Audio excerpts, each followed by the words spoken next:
Hello, good evening. Welcome to ITV News. This is Friday night's calendar. Hello, thank you for joining us. Here are tonight's main stories.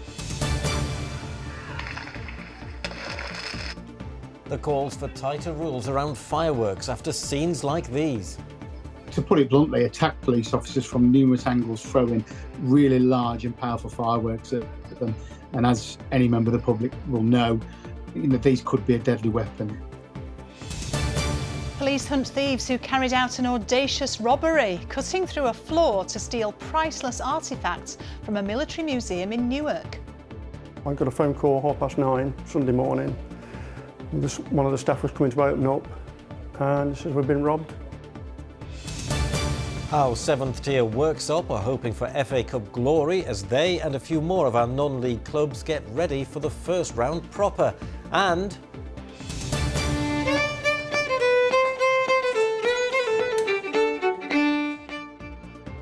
Fire weekend, but Chatsworth House has begun its countdown to Christmas in spectacular style.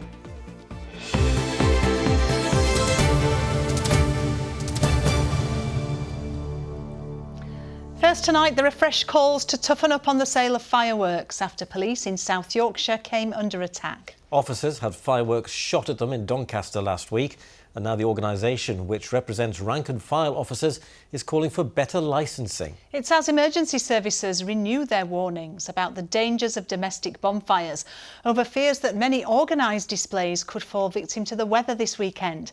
Michael Billington's report contains images of reconstructed burns injuries, which some viewers may find distressing. Police quite literally in the line of fire in Doncaster just last week. Both officers and members of the public coming under attack as they responded to reports of a theft. South Yorkshire Police have warned of zero tolerance this weekend. The Police Federation, though, says authorities must go further and bring in tough licensing laws. What they essentially do is ambush police officers and to put it bluntly, attack police officers from numerous angles, throwing really large and powerful fireworks at them.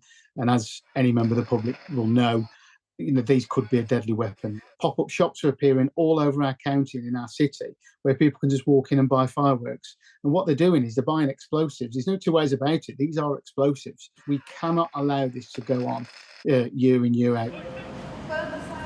Today in Bradford, a horrifyingly realistic reminder of the dangers. This fire officer made up with prosthetics to look like she's been injured by an exploding firework. Her colleagues warning that displays at home can quickly get out of control. I've been to several bonfires over the bonfire period over the years where people once again have put too much flammables on top of the fire's grown, the fence has caught fire, or even the windows have started melting. It has been moist and damp. So it might be difficult to start, but once the fire gets going, it'll grow very quickly. And the more you put on it, the more flammables, the bigger it'll want to grow. At Sheffield Children's Hospital, extra staff are drafted in on the burns unit, where last year referrals doubled over bonfire weekend. Fireworks in your garden where they tip over or they go into the crowd, those kind of injuries, and then bonfire injuries where children trip and fall into bonfires and that kind of thing. So just being super vigilant around bonfire nights is a really, really good idea, and not giving sparklers to very young children. With public displays falling foul of the weather, there are fears fireworks and bonfires at home could keep emergency services busier than ever. Their plea to people to heed the advice and make the 5th of November one to remember for all the right reasons. Michael Billington, ITV News. Yes, do stay safe this weekend. Next tonight, an inquest into the death of the ice hockey player Adam Johnson, which happened at the Sheffield Arena in front of thousands of fans, was opened today. The player, who'd recently come from America, died after a freak accident on the ice. Meanwhile, plans are in hand for tributes to honour his memory. Katie Oscroft reports. Today's brief hearing comes almost a week after Adam Johnson was fatally injured here at the Sheffield Arena. He was cut in the neck by an opponent's skate as he played for Nottingham Panthers against Sheffield Steelers. The match was abandoned and thousands of people watching witnessed the attempts to save his life on the ice. Today, the Sheffield senior coroner Tanika Rawman opened and adjourned the inquest and gave only brief details into how Adam Johnson died and said that his body was identified by his fiancée. Flowers continued to be laid here at the arena, and tonight the Sheffield Steelers issued a statement. It said, "As a club, we are a family, and it is important that we support each other and those across our sport. Nothing could mentally or emotionally prepare us for what happened during that game." The statement went on to say that this weekend's match against Manchester Storm has been postponed, but when the team do return to competition, they will hold a minute's applause in tribute to Adam Johnson. Meanwhile, the sport's ruling body said today that in spite of this tragedy, neck guards remain voluntary for those in the top flight. And over in Nottingham, where Adam Johnson's team was based this weekend, friends and family will hold a memorial service. The inquest into his death will resume in January. Katie Oscroft, ITV News, Sheffield. Next tonight, police are investigating what's being described as an audacious, planned and targeted attack on a Nottinghamshire museum that saw several priceless artefacts stolen. Those responsible soared through the floor to steal antique historic silver, burrowing through several layers of wood to gain access. The museum curator said they'd taken history from the people who served and fought for this country. Emma Hayward reports. Well, just a few days ago, there was a huge glass cabinet here. Now that has gone. It was filled with military-related silverware. Most of that has now been stolen. Thieves early on Sunday morning managed to grab the silverware through this hole, which they cut out from down below. Police say this was a planned burglary, a targeted burglary. Let's speak to the curator of this museum, Steve Cox. Steve, they didn't manage to get everything, did they? They didn't get everything. The trophy here was one item which they didn't manage to take with them. It was stuck in the hole, although they did manage to take the lid with them. They have damaged it though, haven't they? It is damaged, slightly damaged, but not as bad as we think some of the other items which they have already stolen. And for you, what was your reaction when you heard on Sunday morning what had happened? Completely surprised. We never expected it. It's just out of the blue. I got a phone call 9:30 Sunday morning. One of the staff was coming to open up and says we've been robbed. And this museum run mostly by volunteers, and most of the items here are very precious to this museum, aren't they? Yeah, they're unique to the regiments who are involved with the museum. Most of it is irreplaceable. It could never be replaced. Dated from the 1850s right through World War I, World War II and the Boer War. All have got historical significance, and some were memorial pieces to the people who served in the First World War, and that is now gone. And it feels, because obviously of the time of the year, it feels particularly more sad, doesn't it, because of that? And the volunteers say they're all upset about it, as are the veterans who've served in the regiments. They're annoyed and are not very happy. And what about going forward? We're making plans already for what we're going to do and alter. Okay. Things are in progress already. Okay, well, thank you very much for speaking to us. Well, police say they are very keen to speak to anybody who may know anything about this crime.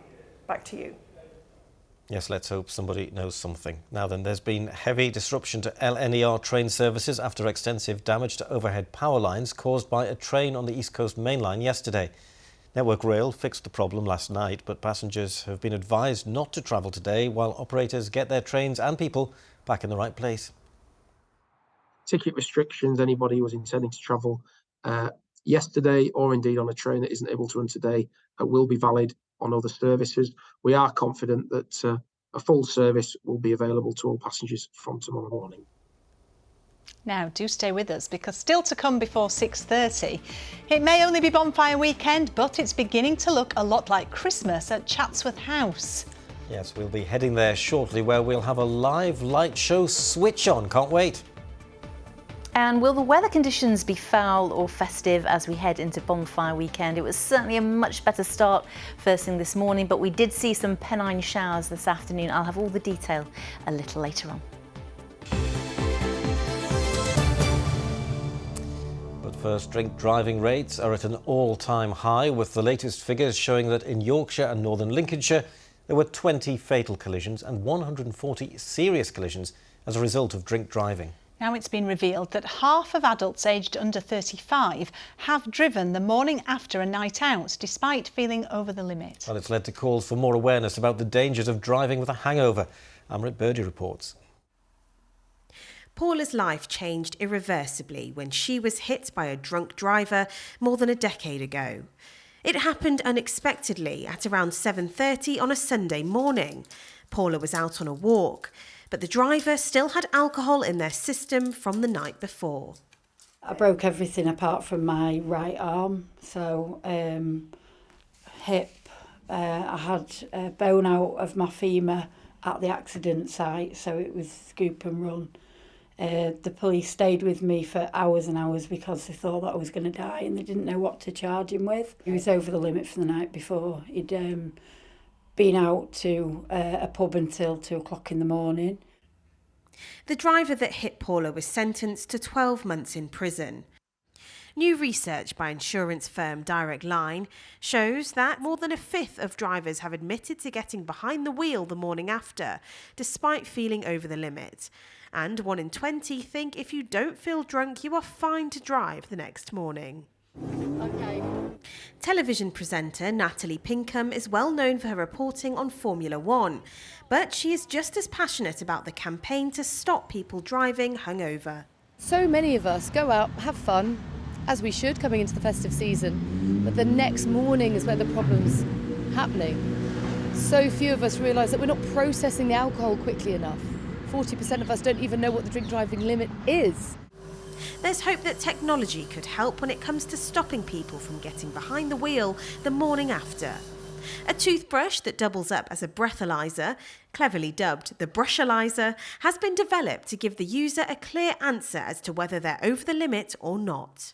It became quite obvious very quickly that we're not very good at estimating our levels of intoxication when we're under the influence of alcohol. It just offered that amazing opportunity to actually create a product that fits with your morning routine. It gives you a definitive answer and just helps you make an informed decision. We know that police figures show that drink driving is on the rise, and forces want to remind us that just because it's the morning after, it doesn't mean you're not still over the limit. Amrit Birdie, ITV News. Well, the ITV Evening News continues at 6:30, straight after calendar, and here's a look at what's happening with Charlene White. Coming up, the latest from Gaza as more Britons are allowed out. Nearly 100 are on the list approved to leave today, while the family of Scotland's First Minister, Humza Yousaf, have already crossed the border. Also tonight, a family's dismay as Zara Alina's killer has his sentence reduced. And a wet end for the King and Queen's 5-day tour of Kenya. Well, join us for those stories and much more from 6:30. Time for some sport now, and a little controversy around tonight's FA Cup first round match between Barnsley and Horsham. It was moved to tonight after a request from police due to the number of South Yorkshire sides scheduled to play at home on Bonfire weekend. Luckily, all of non-league Horsham's players have been able to get time off from their day jobs and have made the 200-plus mile trip to Oakwell. Tykes head coach Neil Collins isn't taking the tie lightly and is expected to name a relatively strong squad. Elsewhere, Scarborough are preparing for their first ever appearance in the first round proper. The Sea Dogs' reward for beating Oxford City in the final qualifying round is hosting Forest Green of League Two tomorrow afternoon. And just up the coast, Whitby Town haven't been in the first round for 20 years. They go to Bristol Rovers of League One. The lads are on a crest of a wave. They're all absolutely buzzing. The town's buzzing. And it's the magic of the FA Cup. Every year there's a big upset for us, and it's against the odds. We've got no right to go to Bristol Rovers and win that football match. When you look at the teams on paper and the gulfing class between the leagues, the sport levels, we'll see what happens in the 90 minutes. Now, one club that had just a bit longer than both those teams to play in the first round is Worksop Town. They were last in this competition way back in 2001. The Tigers, who are the fourth oldest club in the world, are ready to put on a show against Stockport. And Arif Ahmed has been to see how they've been preparing for the occasion. Keep going! The final training session ahead of the club's biggest game in 2 decades. Worksop Town are preparing to play in the first round of the FA Cup for the first time in 22 years. They'll travel to Stockport on Saturday, a team 3 leagues and 75 places above them in the football pyramid. I think this day, has been coming for a long time, and I think everyone's been wanting something like this to where the not just the club but the community and the town as a whole can all come together as one and be as one on one day, and it is this Saturday, and I hope everyone enjoys the day, especially everyone that turns up, and make sure that we make it a great day.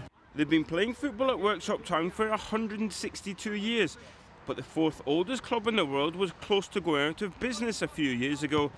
Fans, including a then 8-year-old Oliver Banyard, who cycled 80 laps around the Sandy Lane pitch, helped raise £30,000 to pay off debts. Life President Keith Illett has held almost every job here, from chairman to groundsman, and says the club is now stronger than ever. We've gone from hand in mouth to being quite self-sufficient. We was always having to put money in here, there and everywhere, but now we can plan for the future, which we've never been able to do that. But it was a dream. 2001 was the last time the Tigers roared in the first round of the FA Cup. Not even a 40-year-old England legend in Chris Waddle could help Worksop beat Bournemouth then. But some of the current crop have form of causing upsets. Winger Terry Hawkridge was part of the famous Lincoln City side in 2017.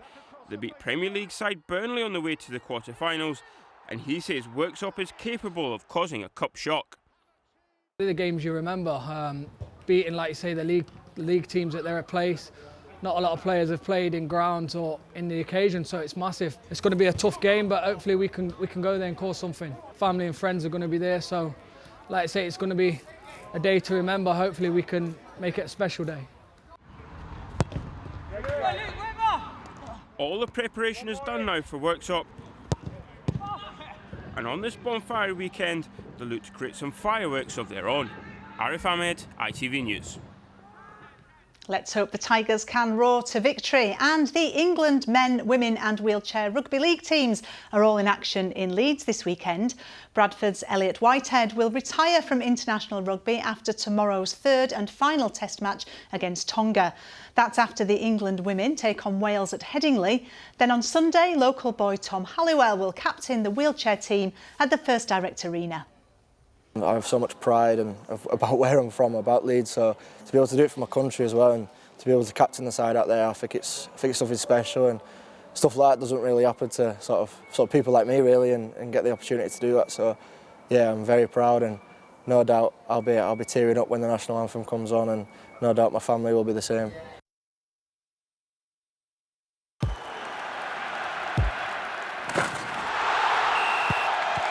Zero Accounting Software sponsors ITV Regional Sports Report.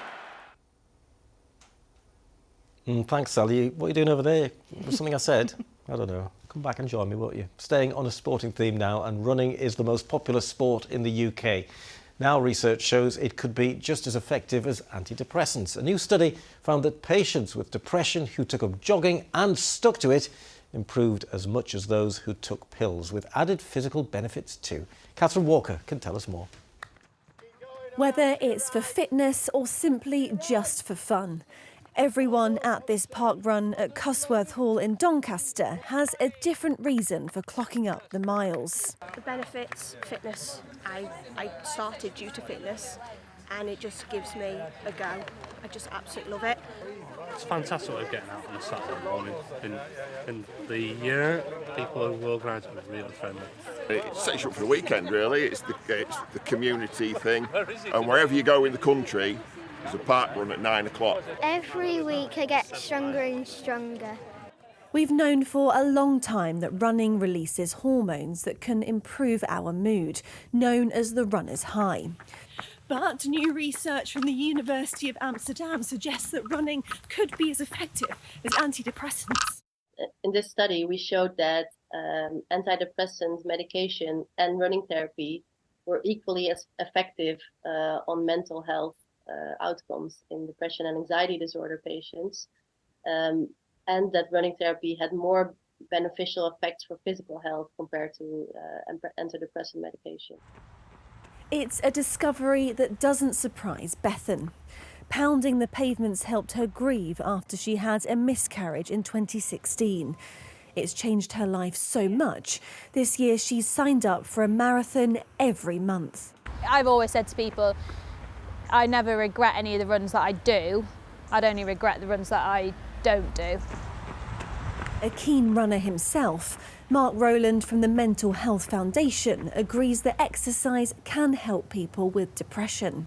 There's a real big relationship between physical and mental health, and we know that a holistic approach to helping us regulate our emotions, we need to be active. And if you look around the world where people live the longest, live the healthiest, they build small amounts of exercise, of movement, of activity every single day. The researchers from the Netherlands suggest that running therapy should be offered to all mental health patients, alongside other depression treatment. The next step is a bigger study, exploring the all-important links between our physical and mental health. Catherine Walker, ITV News.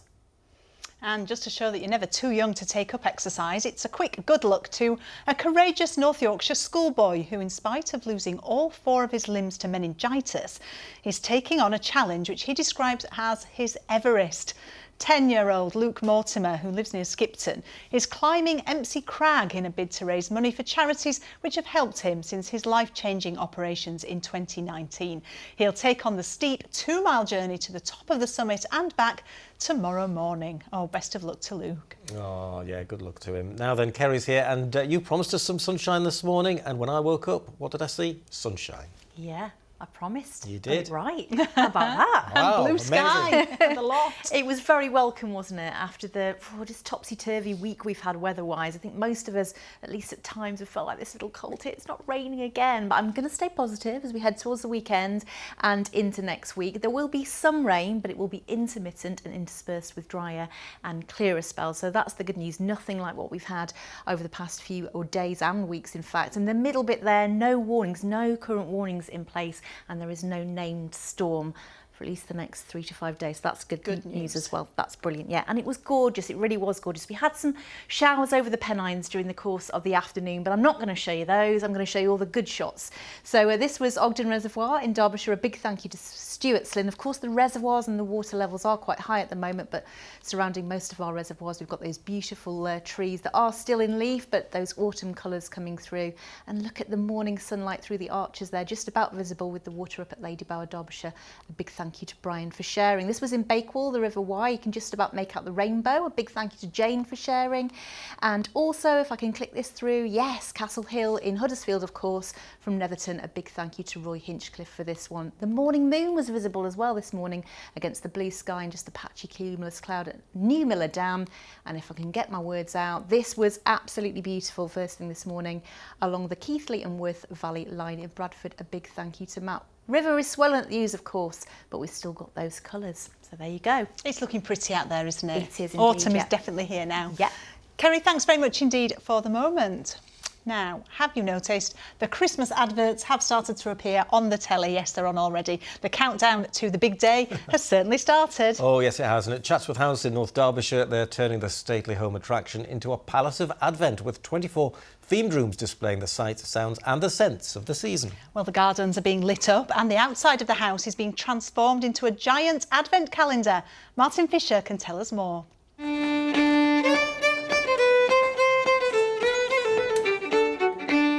The countdown to Christmas has definitely started at Chatsworth House, with the finishing touches put to this year's festive display. The stately home transforming 24 of its rooms into the Palace of Advent. You'll be progressing through a very richly decorated 24-room Advent calendar. We have commissions from local artists, plus the great big trees. So a little bit of everything, but some very, very beautiful artworks this year. Opening tomorrow, designers have mixed Chatsworth's amazing treasures with displays of everything from Christmas stockings made from leftover fabric used in the stately home to a mince pie Christmas tree. And you might even bump into these two. How's it all going? Feeling prepared? Very well, yeah, it's good. Yeah, we're nearing the end. So we're going to be ready on time? Oh, absolutely. Yeah, without a doubt. And there's plenty of new works of art like these paper blinds, highlighting those who work behind the scenes at Chatsworth to make the magic happen. So Chatsworth is so much more than a house. It is a place of creativity and community. And this artist, Bethan Maddox, really encapsulates that because she has created these wonderful paper cuts which have been inspired by the stories of Chatsworth in our archives over hundreds of years. Months of planning going to transforming Chatsworth into a Christmas wonderland with some 45,000 bulbs lighting all the trees. Now, it may only be the beginning of November, but they have to get decorating the Christmas trees early here at Chatsworth. There's 48 of them to do, going into the 24 rooms that make up this Palace of Advent display this year. And some of them are really big, like this one. It took 2 members of staff some 15 hours to decorate. And of course it wouldn't be Christmas without a cracker. And given Chatsworth's stately proportions, well then, you need a big one to make an impact. When I set off making it, it seemed like it was going to be a little bit too small, so I just made it bigger and bigger, because Chatsworth tends to swallow things, so you have to go big. So festive fun inside and out, as Chatsworth House once again gets in the Christmas spirit.